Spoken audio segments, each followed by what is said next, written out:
We've got a Shihtzu that I'm working on this morning.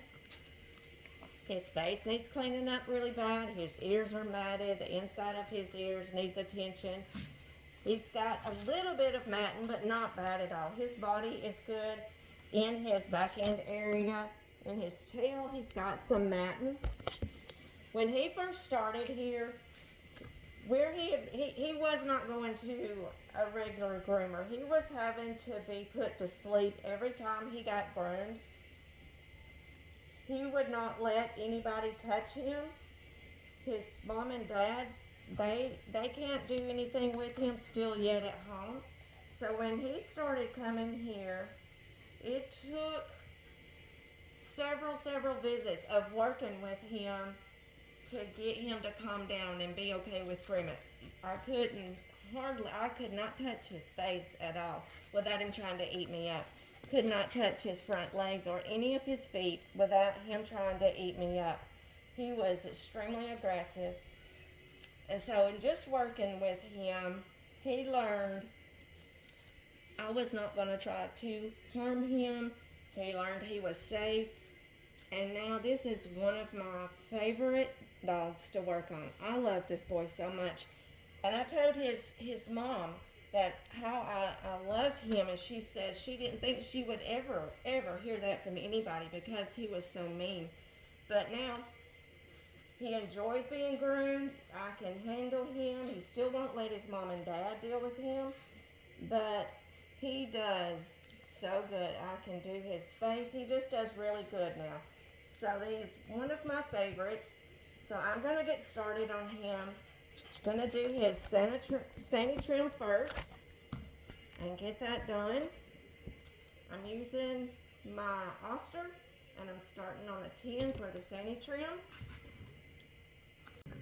So I've got my dog upstand and under him because he is a sitter. So I've got that to try to help me out. And go ahead and get this done.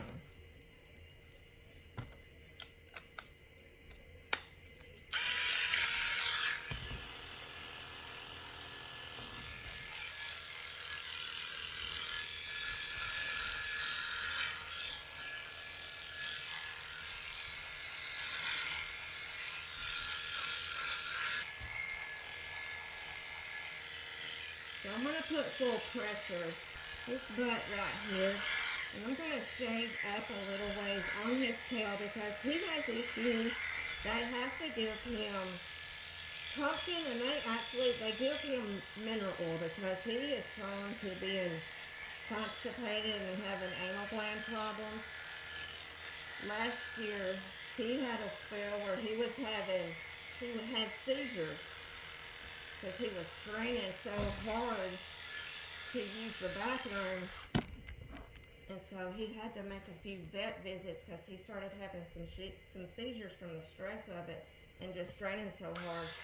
So he is on pumpkin and mineral oil all the time now. So I want this area cleaned up extra good for him. Okay, I got his sanitation trim done. I'm working on the bottom of his feet, cleaning these pads up.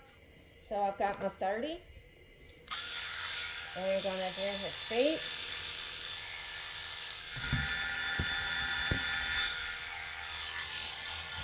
And if I had have tried this when he first started here, I would have lost 10 fingers and probably half an arm. He was so extremely mean. And now he does so good.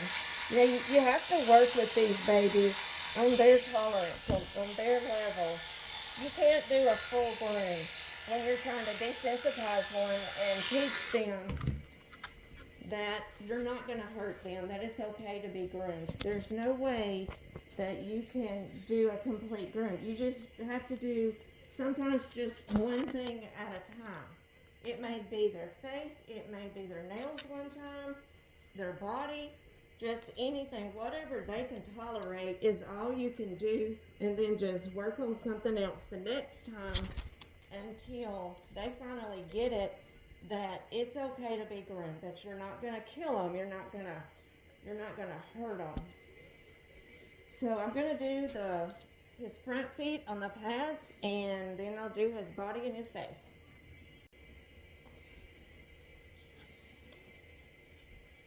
You know, that's just the way that I have found works best for me, and really most of the dogs. You can do a complete groom on a dog that's terrified and aggressive, but it's going to be a lot more stressful on the dog. It's going to be a lot more stressful on you. And I have just found that it works so much better to just split it up. Just split it up into sections and let them learn a little at a time that you're not going to harm them, that they're going to be okay. You just have to do what works best for you, but it also needs to be what works best for the dog. So I'm working on his tail, and the appearance, you know, that his tail is fine. The top of it is good. You know, you would think, people think that they're all combed out. They bring them in, that they don't have mats, they say. But underneath is where the problem is. Getting underneath those layers and underneath the tail. Underneath his tail, he's matted. So I'm going to have to work on that for a while because I don't want to cut his tail off. And he's got a good bit of matting. So I'm going to use my slicker.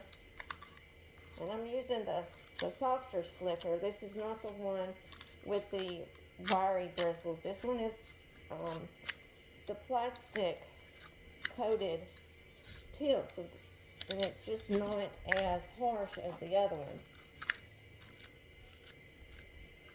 So working on this tail underneath, and you can hear it.